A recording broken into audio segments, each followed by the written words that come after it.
So I guess we could go ahead and get started, and we will have Erin take it away.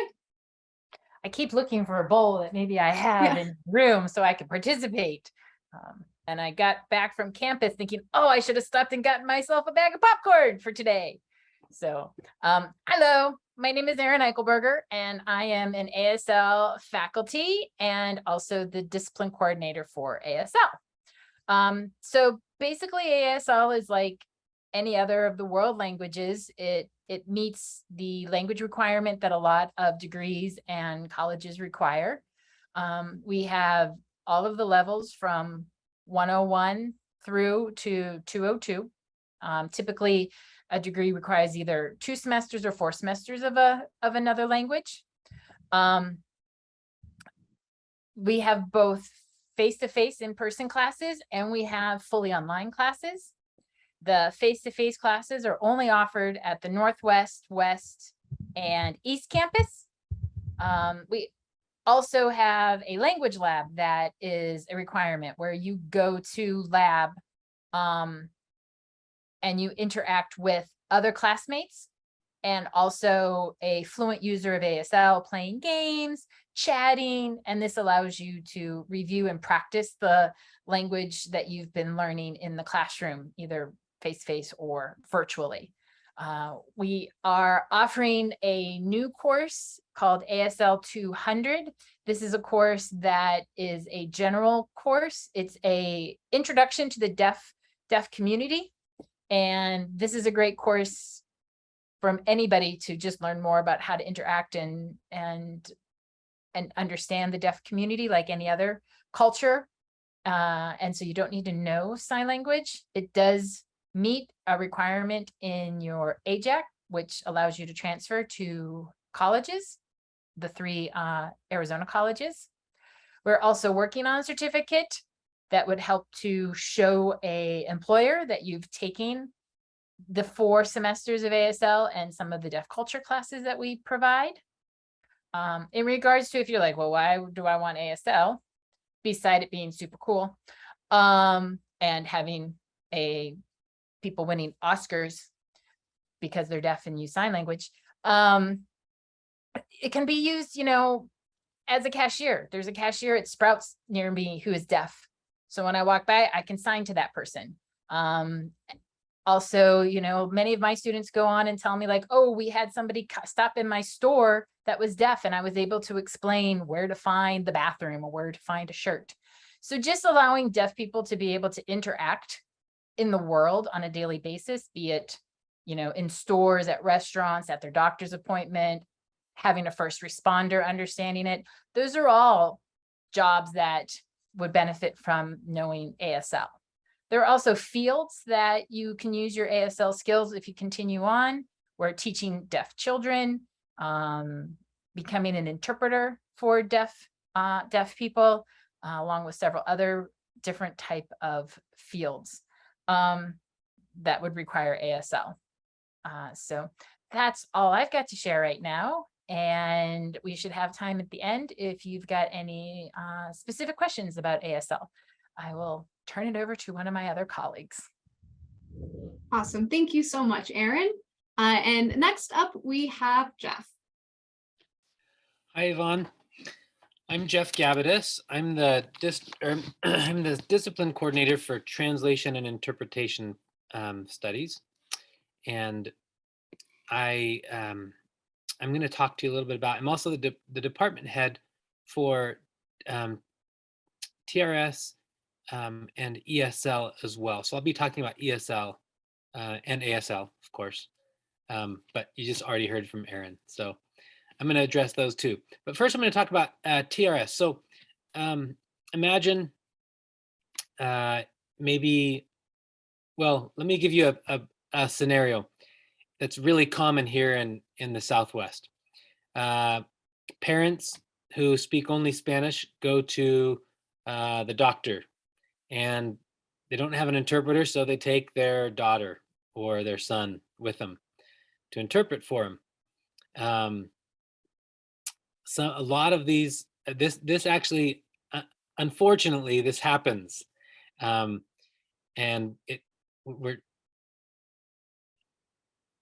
we have a lot of students that come into the program who've actually done a lot of this before.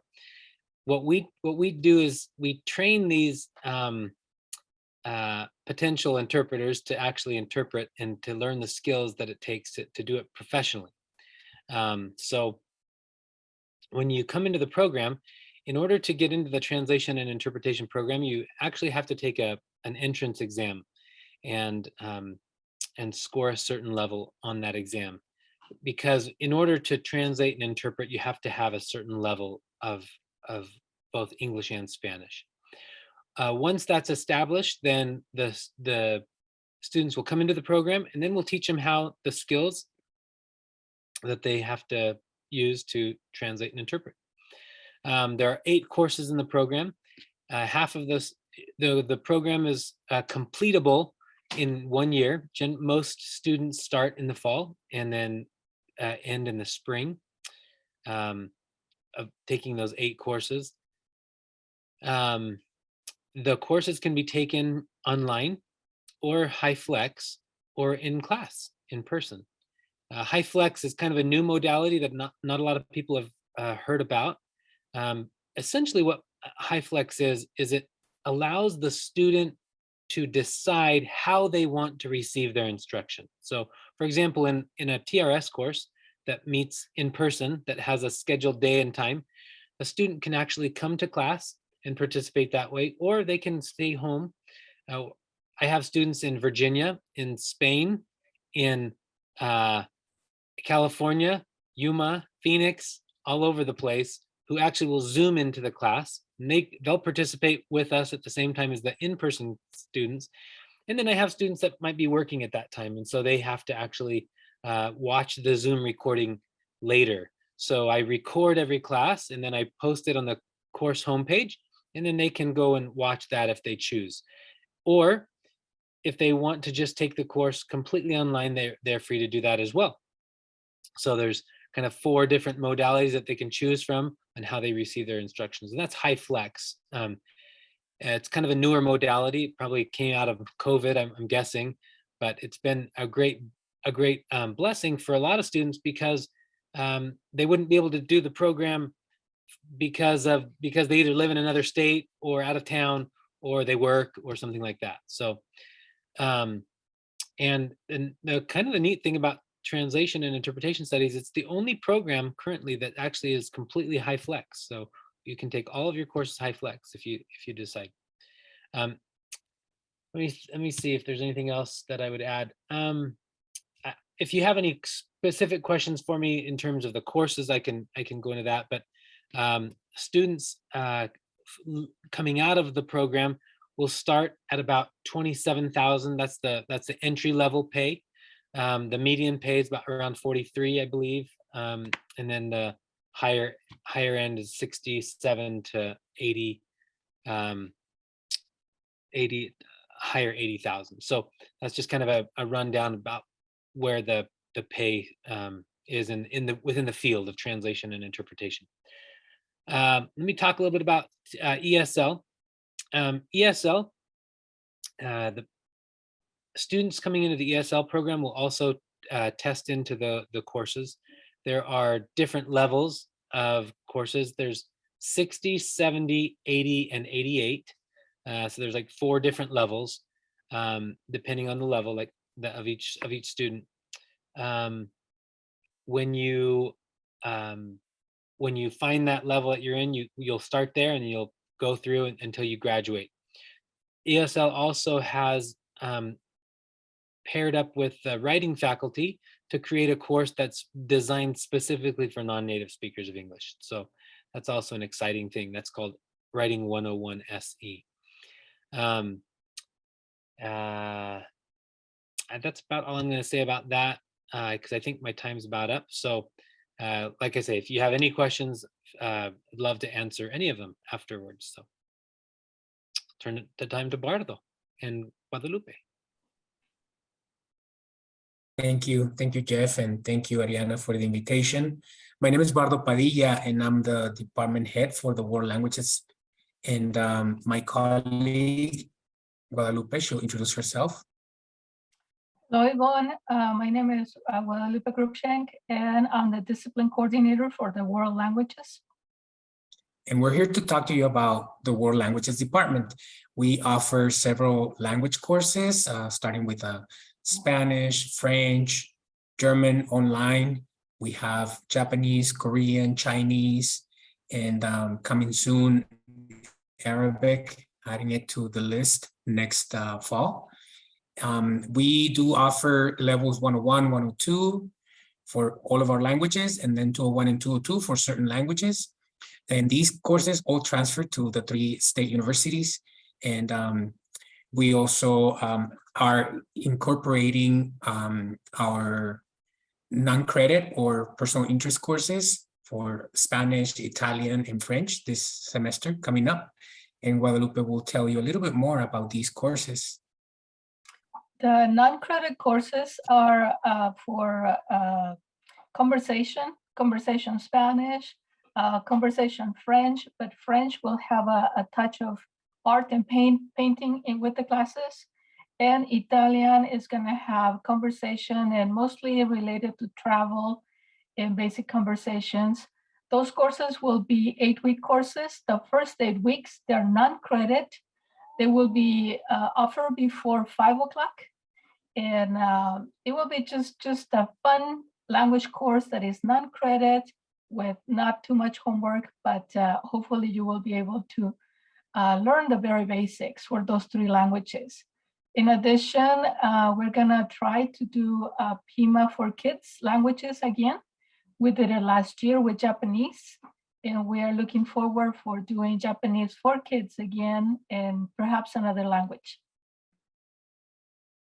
Yeah, talking about Japanese in the fall, well, last semester we had a culture day, and it was about Japanese. And this coming spring, at the end of the semester, we will have a world languages event, cultural event, where we're gonna feature all the languages, but the main language featured there will be Japanese. So we'll have origami and other explanations. Students usually run these events, and we invite the community to be part of it as well. The non-credit courses are also for the community to bring it to Pima. And we're also talking about a certificate for Spanish in the workforce. We have a lot of students that work in the health-related professions, for example, and having proof, like with ASL, having proof that they've taken the levels of Spanish in this case, guarantees for them a job or maybe a higher pay. So we want students to take advantage of that and what we offer at Pima. We are also coming up with many projects, many activities to do, and we're still in the process of piloting them. We also offer the Spanish for native speakers, and these are people that grew up speaking Spanish, or maybe their grandparents spoke it to them and then they lost it. So we have levels 103 and 203. And again, those are transferable to any of the 3 state universities. So our department is pretty diversified, and we have, like I said, online courses, in-person courses, and as Jeff was saying, we also offer high flex. Right now we are piloting Spanish 101 and Spanish 103 as high flex this semester. So hopefully we'll continue offering those for students in that modality. And I think that's all I have for now for our department. Is there anything else that you would like to add, Guadalupe? No, you're covered it all. Thank you. Thank you. Thank you. And I go back to Ariana, and then she can introduce the next colleague to present for you. Thanks. Awesome. Thank you both so very much. And then last but not least, we have Valerie. Hello, Yvonne. Don't you like this special show you're getting from all of us? Like, we're catering to you. So you have to pick one of these, okay? But what I do is I teach all the journalism classes and I teach some writing. But the cool thing about journalism, I like to tell people, is that with journalism degree, you know a little bit about everything and a lot about nothing. So basically, you could talk sports, politics, science, fashion, movies, but don't get too deep into it, because you're probably not going to know. Like, some people become a physicist and then they know all about particle theory. I don't know anything about it except what particle theory is, but it kind of sounded like I knew a little bit about it, right? And that's what you can do at a cocktail party. You'd be like, oh, okay, yeah, this and this, and oh, Proposition 308. You can just get by, and you seem like super intelligent. And it's cool because you get to know a lot about everything. I'm sorry, a little bit about a lot of things. But the journalism classes, they're all of them transfer. Some of them, one of them, 102, which is media survey, which is essentially like history, mass comm. That is an AJEC, so that's the best kind of transfer. Journalism 101, which is reporting and writing, that transfers. It transfers more as not as an elective, but it's not as great as an AJEC. An AJEC is, I guess, the superpower of transfer. And then we also have the Pima Post. It's called news publication and advanced news publication. And that's our online publication. It used to be called years ago, well, just a few years ago, the Aztec Press. But we finally decided to get ahead of this, because it's only a matter of time before Pima decides that the Aztecs is not a culturally appropriate thing to be anymore. So I'm ahead of the game, and we renamed it to the Pima Post. So now we're online only. You get to pretty much write, or we do podcasts. You could take photos, you can do videos, and then of course you could write opinions, reviews, hard news, soft news, anything you want. It's pretty cool. So anyway, take journalism. That's my message.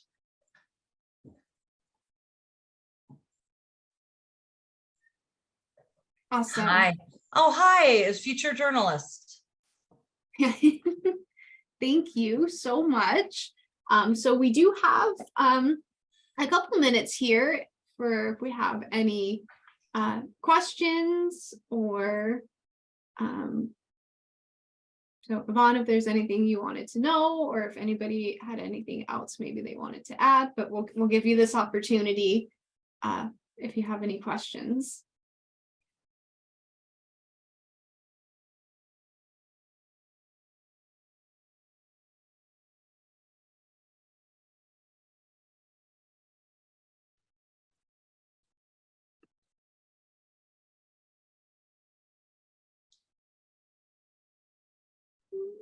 Life with kids.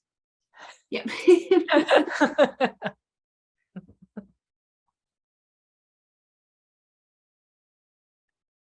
I do that with my dog.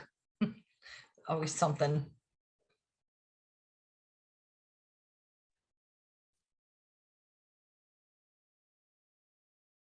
And Yvonne, I am going to drop the survey here. If you've already completed it from another room, that's fine. You just have to complete it once, but just in case, I will drop that into the chat for you.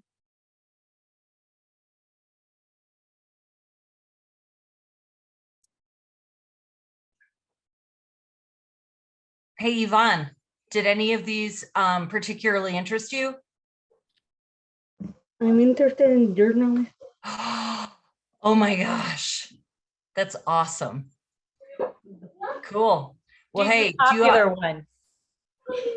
Here, I'm gonna send you in the chat my information, okay? So reach out to me, okay?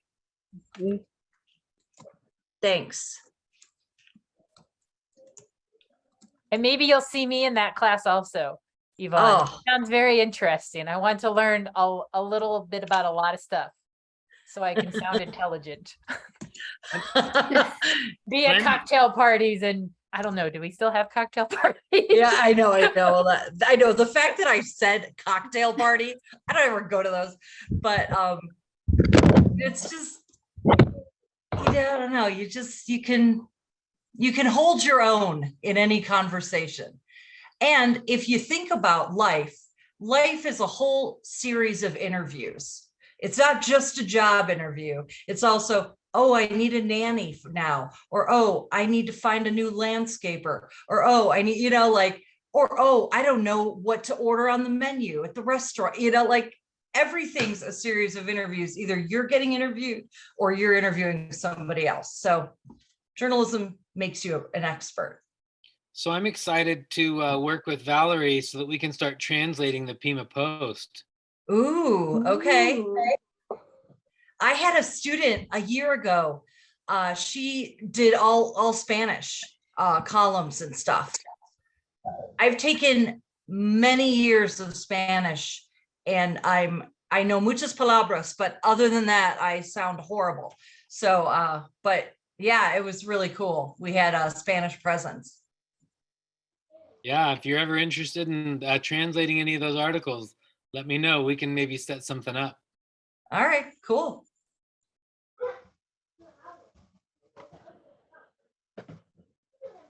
So Yvonne, call me or email me, okay?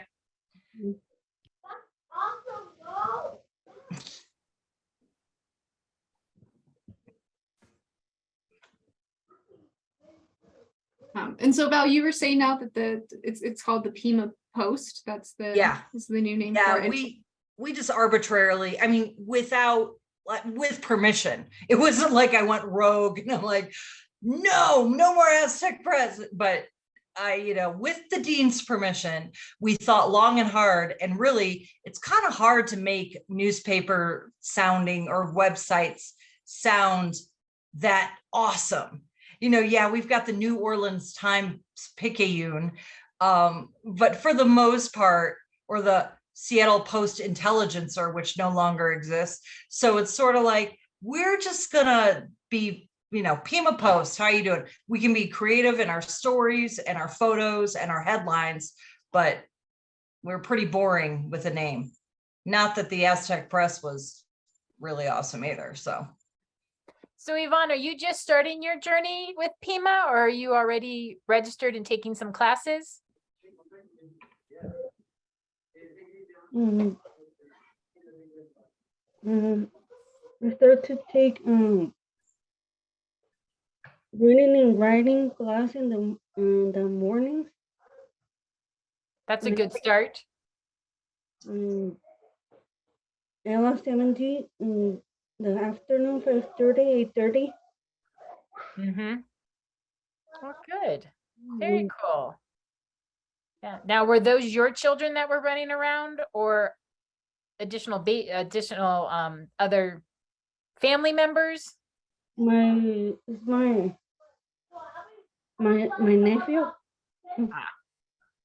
Nephew. My nephew. Cute. Very cute. And did you go to a session before this one? Or was this their first session that you attended today? On my first session. So there's a couple of more for you to go to. Do you know what they are? Do you know what other things are offered? Yeah. What other kind of information are you looking to gather?